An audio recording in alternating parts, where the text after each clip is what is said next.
believe I was 11 or 12 years old. And I came home from school, and my parents were sitting at the table. I can see my dad sitting there with a somber face with a box of belongings. And my parents proceeded to tell me and my siblings that my dad had lost his job. He'd been laid off. It was 1982. He was an engineer. And so he began looking for jobs. And all I remember, my parents took care of things. I don't remember being involved in the process, but I remember another conversation where they came to us and said, Dad has two options. He can stay in Pittsburgh and work at a nuclear power plant. Now, this is 1982. 3 Mile Island had happened recently in Pennsylvania. Just that fear of nuclear power plants was out there in the world. Or we can move across the state and he can take another job with the non-nuclear power plant or whatever company it was that he went to work at. And I guess at the time that it was, we were all very concerned about that.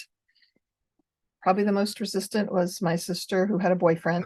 When we moved, we had only been in Bethel Park outside of Pittsburgh for 3 years, and we moved there. I made all kinds of friends. It was exciting to move to a new place and a new house. So I envisioned that happening again.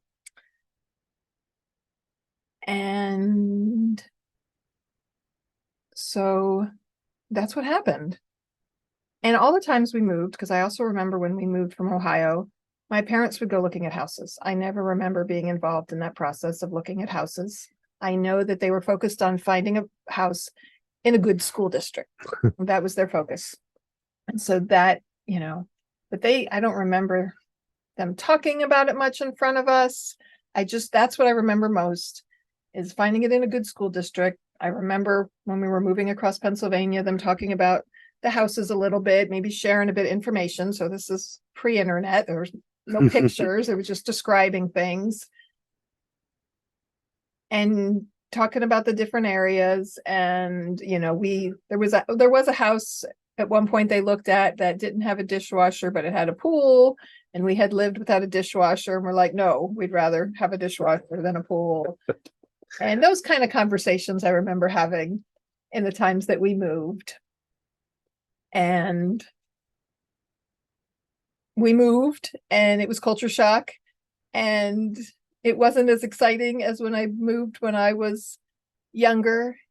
But I had that anticipation of looking forward to that and thinking about new things, and my parents just took care of things. So hello, this is Gina and Don, with Focused Healthy Family. I could say the Don part. And we're going to I am here. a conversation today and kind of share with you into our lives and where we're at and some thoughts we're having around anticipatory anxiety. So it's podcast number 75. First, we'll pause for a word from our sponsor.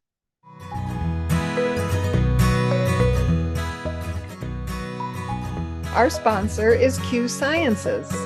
I've been a representative for Q Sciences for over a year. I found this company through a friend and did some research and reading about these products. And I really liked what I found when I learned about them.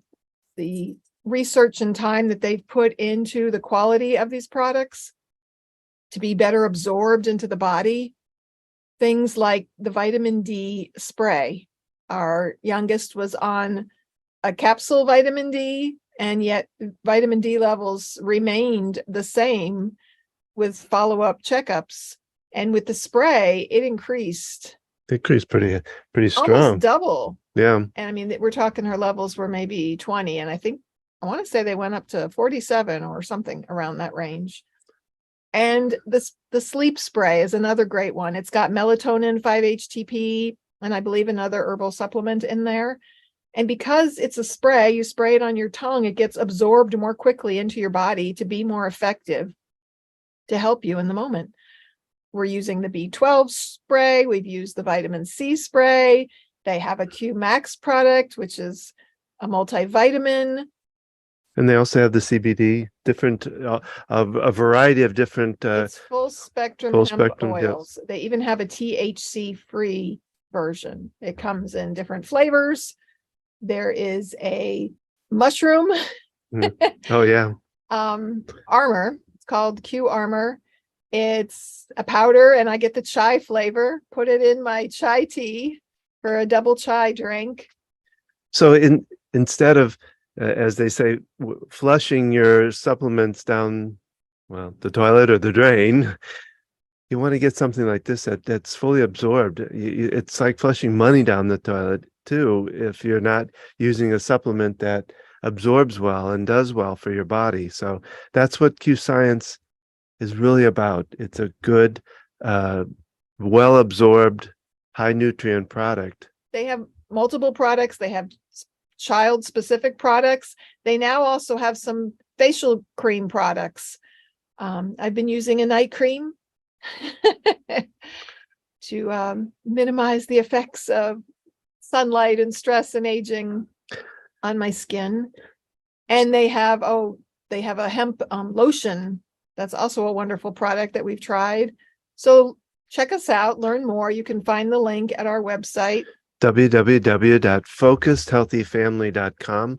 You can also go to focusedhealthyfamily.com/Q Sciences, the letter Q and Sciences. with an S at the end. With the S at the end, yes.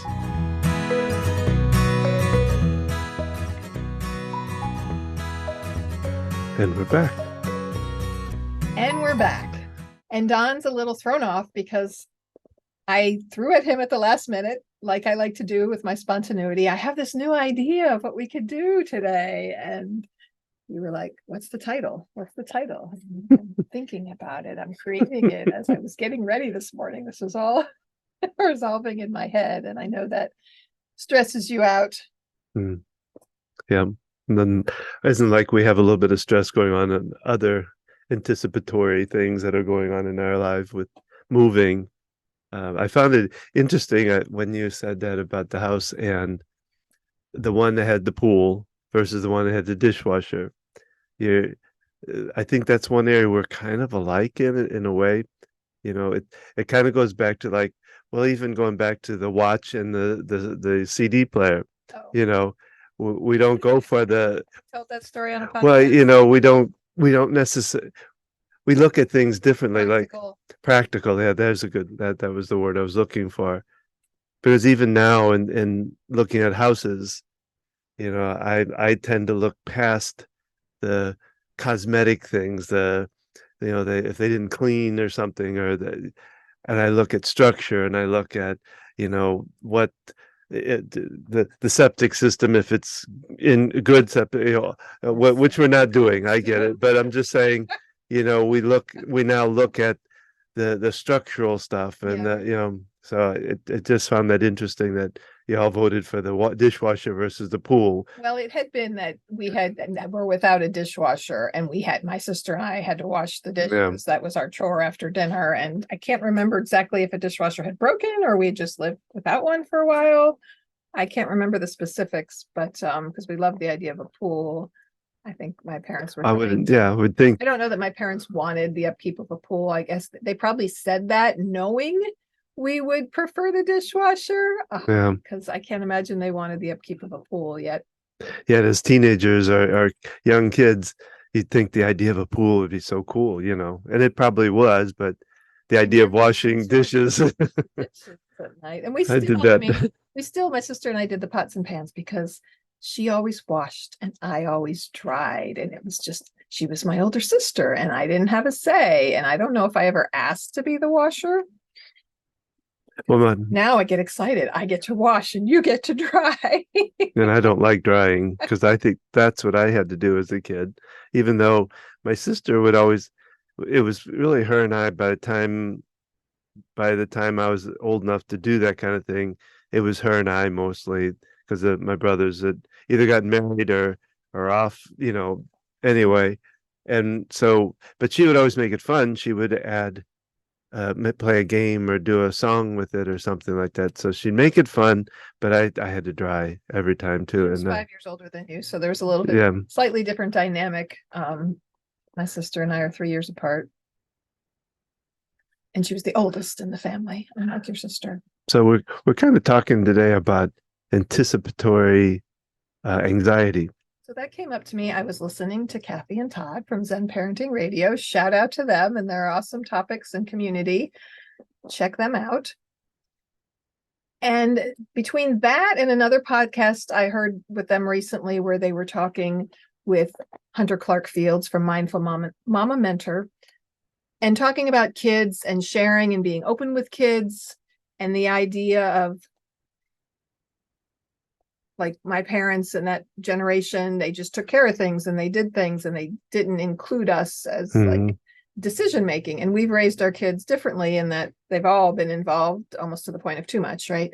And I've Yeah. realized over time that I lean on them a lot, and it's important to be open with your kids and hear their feedback. And yet I know there's areas where I've put too much out there, and then they feel that anxiety that we're feeling, whether it's finances or these different decisions.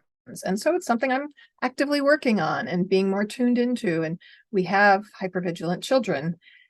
And so the more we share, then they're just really focused on that. Does that make sense, Don? Well, and I think what I've always kind of felt is that even if you hadn't spoken it, though, kids still take on a lot that I don't think we realize. They can still feel it in the air, in the energy of the air.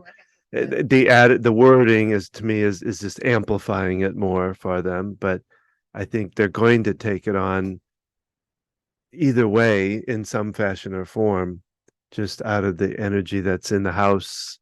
Even unspoken, they'll be able to still have some of that anticipatory anxiety. Yeah. And I'm talking just a couple different thoughts in my head here. I want to circle back around to when my parents made those decisions. It was fine. We were okay with it. And I remember the house when we moved across Pennsylvania, and I was about 13, my sister was about 16, and so my brother was 10 or 11. They decided we would paint the house ourselves so that we could pick out the colors. And so we got to pick out, the colors for our own room, and we were involved, and it was appropriate for the time. And it was good that it wouldn't have been easy for us to be involved in going and look at the showing. So it's not a judgment on them, I guess is what I'm saying. Yeah. And that's so, we're in a different environment with our kids. Times are different. There's Zillow. You can get lost on there for 3 hours looking at houses. And because we communicate with our kids, they've become involved in all this process. And we're realizing, especially with our youngest, who's the only one living at home, not oversharing. When we first had the offer from OfferPad where they were just going to buy it and we didn't have to worry about showings and all that, we were so excited. And then we found out that wasn't happening. And we told our daughter before we talked to the agent, who later said, well, we can sell it as is. And so I see now how that was a little bit too much oversharing. The ups, the downs, oh, we're moving, to, oh my God, we can't move. And that emotion. And so we're realizing now, as we proceed with this process and just in other areas of life, that there's things that we need to have a conversation with out of earshot, that we need to discuss things. Well, yeah, I think some of it too is that their priorities are different than ours in a way. And not that that's bad. I'm not saying it's bad. On the edges of our screen. Yeah. Lean a little bit. And so, it's like, well, I think I was telling you this morning, it's about something about the cats. It's a very high priority for them. And not that it's necessarily low for us, but there's so many other things on top of that are a priority for us. So it makes a difference in how they see things, and then the anxiety that goes along with that. Yeah, we have 2 outside cats that have become ours. They started out as just neighborhood cats who showed up once in a while, and our daughter asked if she could feed them. And I'm an animal lover and a cat lover, and it was 3 cats at one point. And we're pretty sure one was the mother of at least one of these cats. Anyway, these tuxedo cats who pretty much came to live on our property, and we feed them regularly, and they pretty much stay on our property. And yet they're not still domesticated enough to be indoors. To get them into the vet, to get updated on shots. The one cat had the kittens at our house, and we had her spayed and taking care of them, yet they're used to being outside. And they're very used to this neighborhood because they'll disappear in the neighborhood. And especially Noxie, the mom, we'll call her Mama Cat. You know, we see her and she looked like pregnant with kittens, but she'd disappear for a while. So we know there's other people in the neighborhood who feed these cats. There's some woods here, and there's sort of an excess of cats population. Well, in the place that we're possibly moving to, we haven't made a final decision on it. It'd be a little bit more dangerous for that to bring them there because of the roads that are around the house. It's on like 0.2 acres on a corner lot, and it's here we have a road that doesn't get a lot of traffic, and they have wooded area, and they're familiar with this environment. And we don't know, we know with dogs, when we moved from Ohio to Pittsburgh, the earlier move, we had our dog Coco. He was a collie, and he had to live outside because of my brother's allergies, and my dad made him a cedar lined doghouse, and he had a good life. And we moved, and my dad was building a fenced in area for him because before he was on a chain in the yard, a big chain. And somehow he got loose, and he liked to run, and he used to get loose in Ohio and run, and he'd come back or we'd find him because he knew his way. So now we're 2 hours from where we lived before, and we never know, where was he running to? We were new in the area, and so we know with dogs, we've heard stories of them returning. Well, I had the same thing. I mean, returning to when I moved out of the house, we had a dog, and the dog got sick. My mom was ready to put him down, and my sister took him. She always loved that dog, and she loves dogs. And it ended up they had an abscessed tooth, and they pulled the tooth, and the dog rebounded back and was great. But she had her at her house, and she got out, and again, we never knew what really happened to her, because I believe he was trying to get back to our house. So I had the same kind of story. So we don't know, relocating cats just feels, and it would be a lot. It's sort of something we have to figure out, and because they become part of our family, all the kids, even the ones that don't live here anymore, are very concerned about them. And it, rightly so, and I am too. And I'm more emotionally attached, I think, to these cats than you are. Yeah. Is that fair to say? Yeah, I'm just not a cat. Never been a cat person. I married cats basically when I had my cats. I always used to say they've been with me longer than you have. As a child, I had dogs.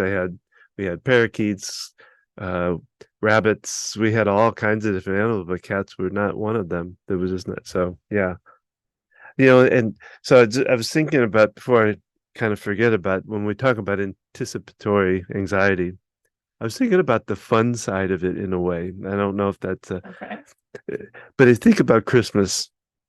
Mm-hmm. And the anticipation of Christmas, and kind of the stress and anxiety that kids go through. I remember when I was a kid, Christmas, oh my God, the excitement would start building probably around Halloween, which it I think still does. It gets commercialized to Halloween. It's probably built sooner now, and I think there's some stress involved with that. If you think about it. I don't know if I'd call it good stress, but do you remember as a kid, oh yeah, feeling stressed by it? Well, just wanting it to be here. I was always impatience, I guess, and I guess that could be looked at somewhat as stressful in a way, because I got very nervous about it. I was always nervous about giving gifts to people, Okay. even at birthdays, Are they I gonna like it or? well, somewhat that, but more of just I want him to see it. I want him to see it. I want him to see it. I can't. Can't keep a secret. Yeah, and that goes to a whole nother world, because. But yes, I think because I think about, my we used to, and I think we've told kind of the story before, so I won't go into it deeply. But we would go look.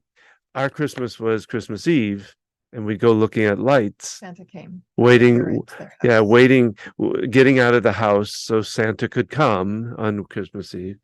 And I can remember being in the car just, oh, I can't wait, I can't wait, I can't wait. And of course, my brothers and would always play tricks on me. They would, Because they knew what was happening. yeah, they would push me down on the seat, and then they'd be holding me down and they go, oh, dude, look at the sleigh. I can see the sleigh. Oh, wow, he looks really, and I'd be like, let me go. I want to see this, And so like I said, I think that was a little bit stressful for me in going through that kind of process, you know, and all my dad was doing, he was kind of circling by the street above us where you could see our house from, and it was a light on, light off kind of situation. Mom was at home.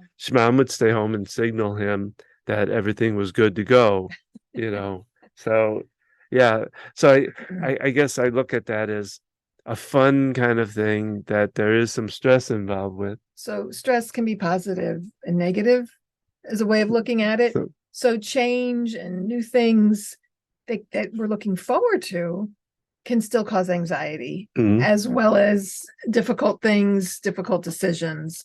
We've got kids with OCD, which is kind of really heightened anxiety, hypervigilance, and getting ready to go on vacation and see relatives. They were looking forward to it, but it increased that anxiety. It flared up mhm, the OCD, even though it was like a positive thing. So that's what I mean as far as, positive and negative. It still can have that impact mhm. of anxiety on you, no matter the situation.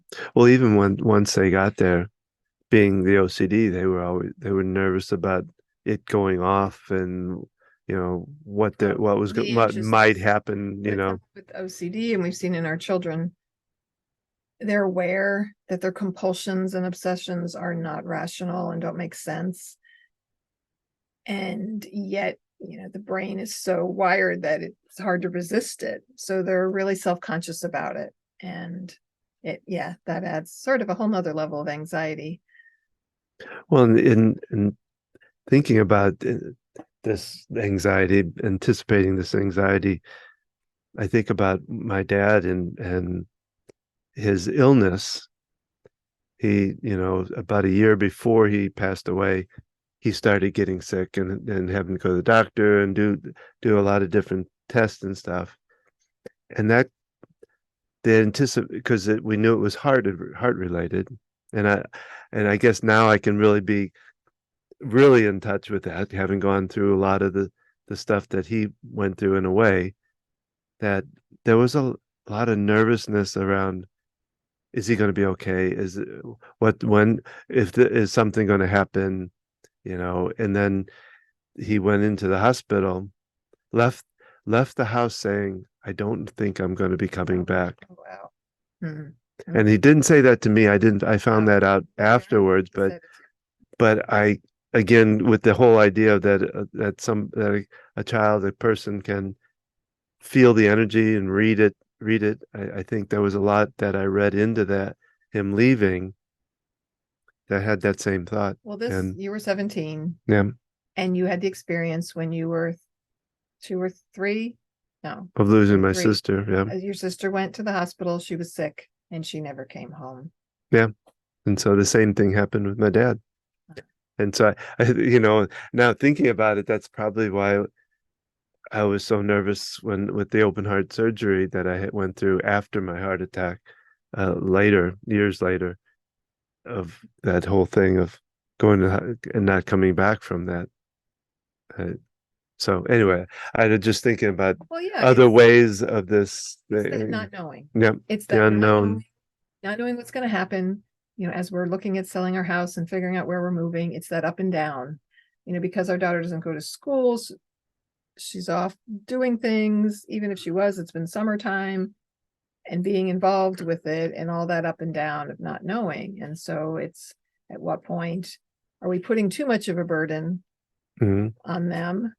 And yet we've kind of raised our children in this way. We're had a conversation with our son and daughter who don't live at home, and kind of conference called them in. And then our youngest came down and discussing these different things, because we become that kind of close-knit family that our son lives 15-20 minutes away, and he'll come over for dinner, and he'll pop over during the week to help us with something. And our daughter lives 2.5 hours away, and that's a big struggle for her.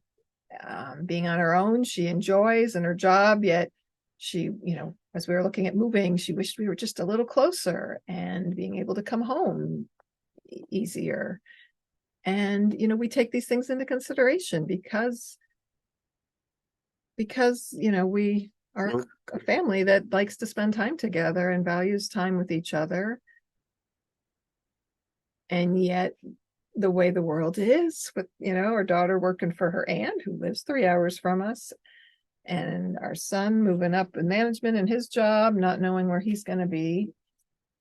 Yeah, I mean, I remember when I moved out, I was 5 hours away from my family, and yet I would I would drive home about every other weekend for the first year, probably something like that. Maybe every.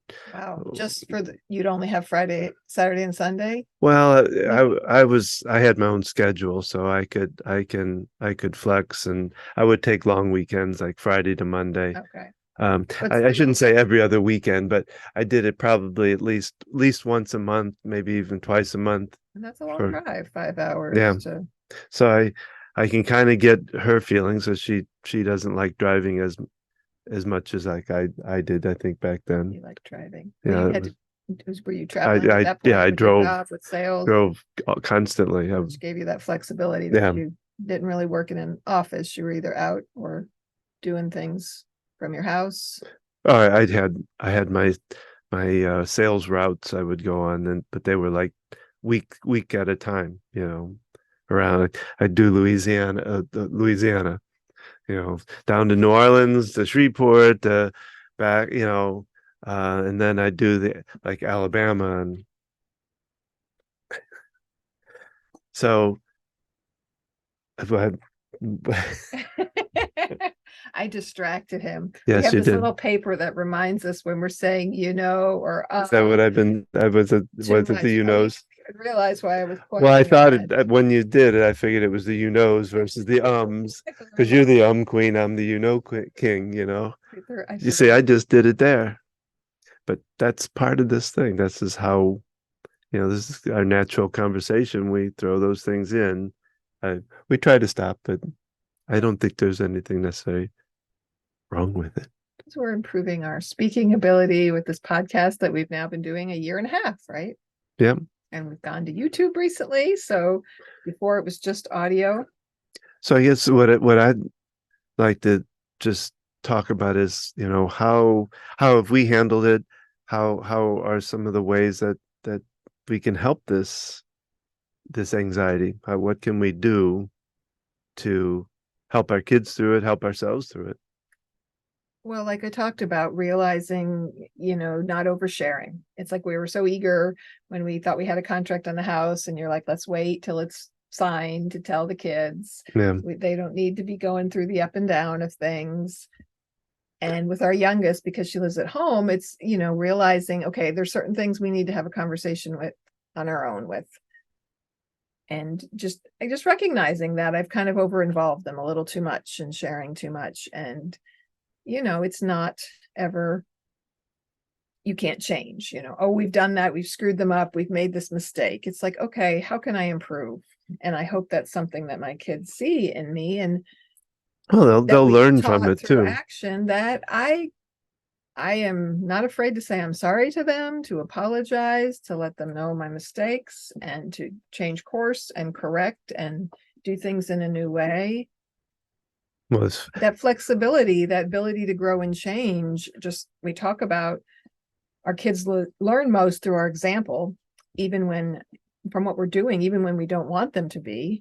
Yeah. And so we can talk and talk and talk a game, but it's our actions that are really teaching them, and they're seeing how we interact with each other, how we interact in the world. Like when I used to be spazzo about salespeople and would get really angry at them. And how we're communicating on the phone, and all those interactions. That's their learning how to communicate in the world and how to interact with people. It makes me think of siblings and allowing them to have their battles and fight. Maybe because of our kids' anxiety, we want them to be happy. We want them to get along, right? And those kinds of things can, not allowing things to unfold, allowing them to have their arguments with each other, that expectation of them being happy and comfortable and everyone agreeing is not realistic. Yeah. And we can add to our kids' anxiety when we're trying to fix things for them, when we're trying to solve their things, when we see that they're upset, trying to, whether it's, oh, it's not that bad, it's okay, whether you're dismissive or whether you're trying to help figure it out with them and almost getting over involved in the problem. We can listen. We can say, oh, wow, yeah, I love these cats too. They have become a part of our life. And now we have to figure something out. And we thought our neighbor was going to take over feeding them. And now she's saying she can't. And we've got to look at options. And yeah, this is heavy. Yeah, I hear you. You feel like you're abandoning them. And just not having to fix it, not having to solve it, hearing them. And when we're involved in the situation, it pulls on my emotions. And you're like, we got bigger problems. It's like, yes, we've got bigger problems, but this is important. And we need to be there and let them be heard. And then you can come to me later, and like you did this morning, and say, all this is going on. I'm stressed about all this. And then, the kids bring up something that seems more trivial to you. Yeah. And so understanding those dynamics, and it makes such a huge difference when we can stop ourselves from trying to fix and solve.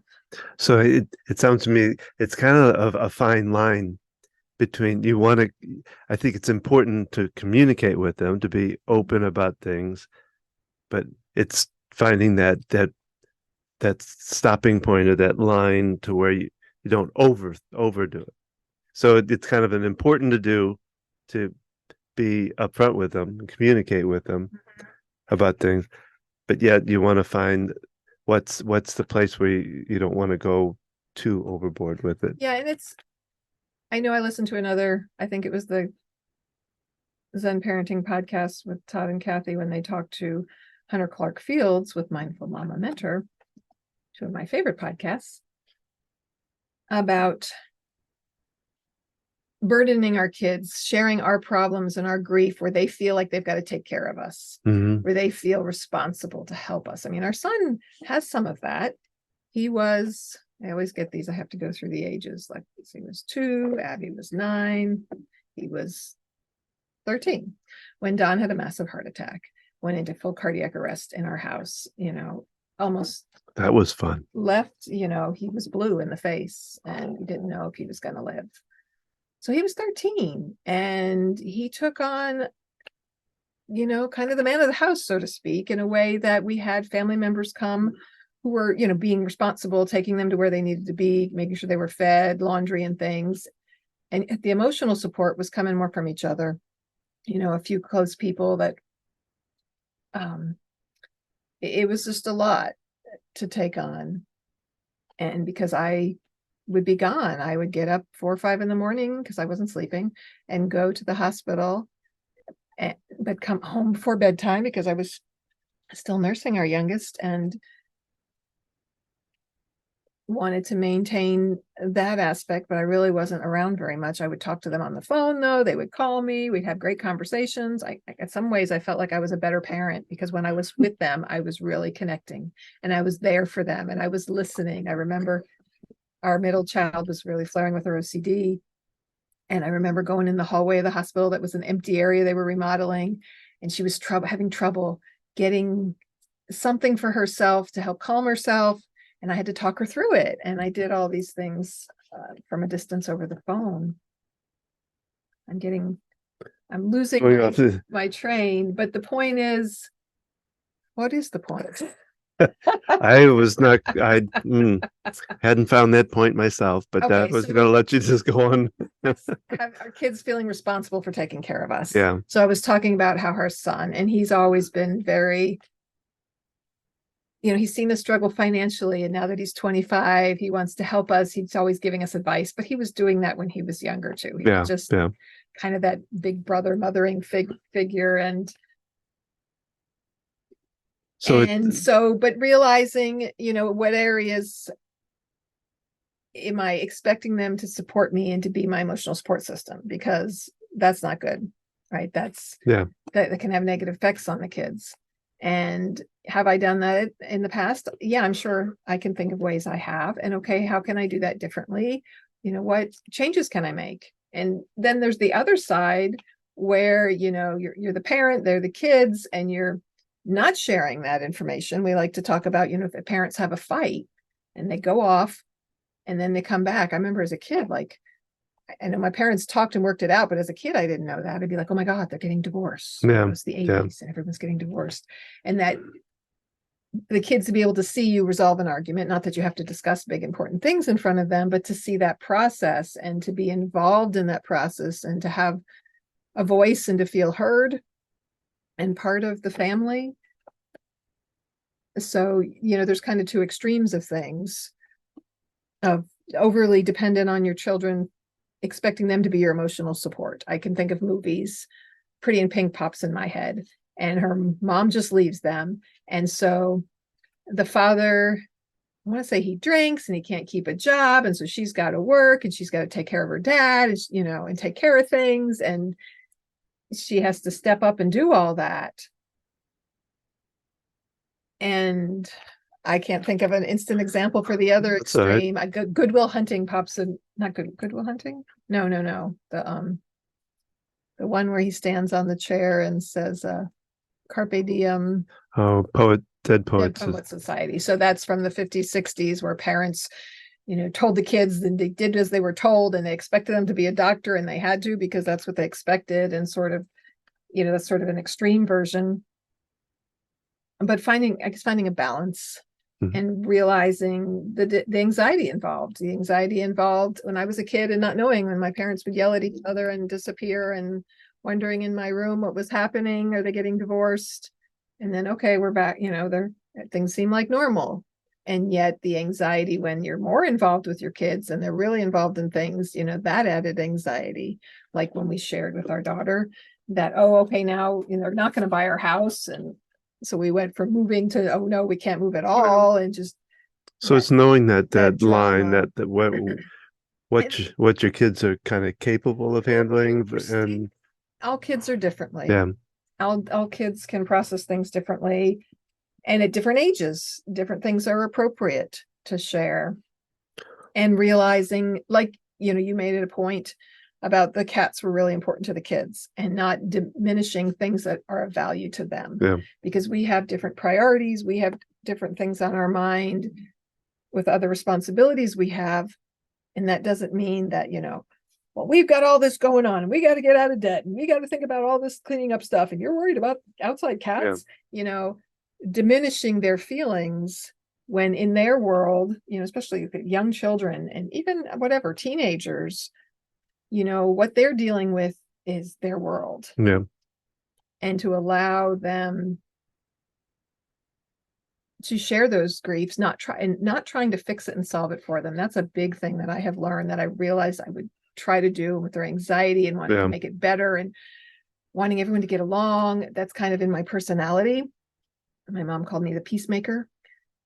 And that's a burnout place. I've heard it from different podcasts that I've listened to, that it doesn't do your kids service to try to fix and solve things for them. And like I know I've told you sometimes when Abby comes home and they're fighting, it's like, this is good. This is how they learn to communicate with each other, having that dynamic with a sibling. This is healthy, and allowing that, and not expecting, stop fighting, stop doing, get along and go, just trying to dismiss that. You're kind of dismissing those negative emotions, just like don't cry, or wanting people to be happy all the time. It's sort of we say we want our kids to be healthy and happy, Yet are we really expecting them to Yeah. be happy all the time? To be healthy is to have all their emotions be Right. And so. that's kind of a whole nother realm. There's so many areas Yeah. we could dive into on deeper Well, topics. just wanted to throw out another way of handling that anxiety, of course, is what I do in the EFT, and being able to use modalities like EFT and breathing and grounding and things like that can also help for anxieties like this too. So, and having those, building your toolkit, I like to call it. I've learned Reiki, EFT, meditation, energy work, all kinds of different self-help things we've done and involved in, and having the kids be a part of that. When I was learning Reiki, my older kids were young, like 3 and 7, and we got together with a group of homeschooling moms and we learned Reiki, and they got to play together and being around those like-minded people. And then I remember used to doing grounding exercises with them, and our oldest went to Unity when we both went regularly to the Unity Church that was of that mindset of, I'm not going to think of the word I want to say, Don, kind of a metaphysical belief and understanding and acceptance. And even though he calls himself agnostic, I hear him saying things like, when I apologize for something I did, and he's like, well, it's in the past, it's behind us now.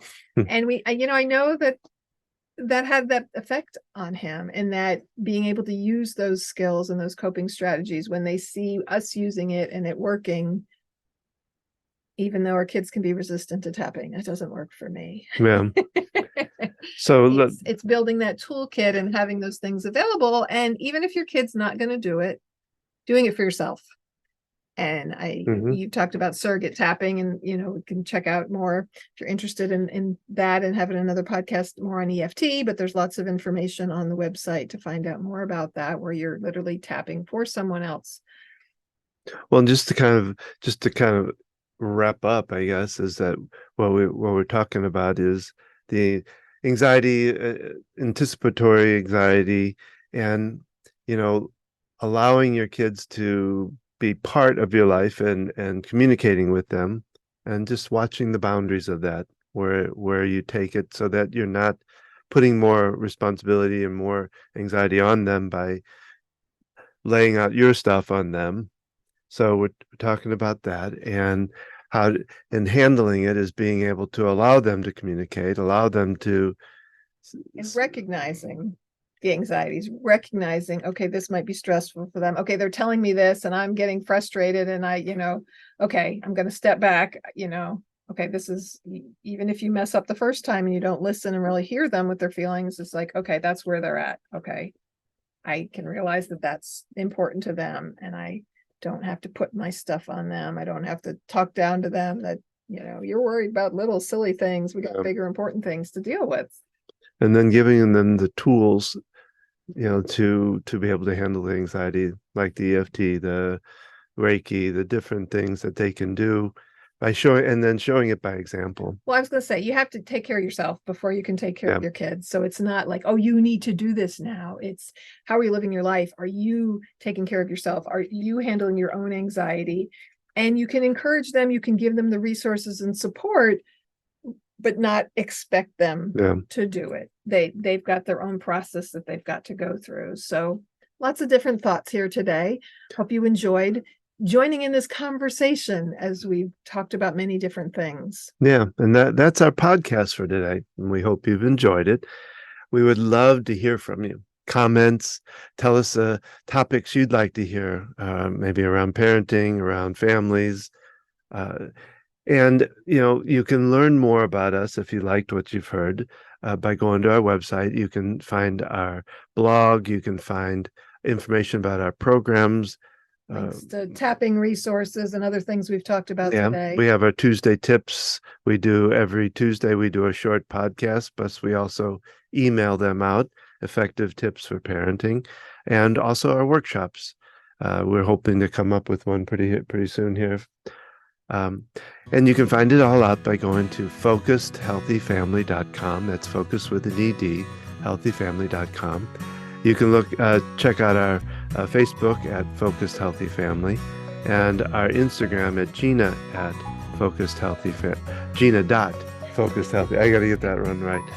Um, and remember, how you speak to your children today shapes their future and yours.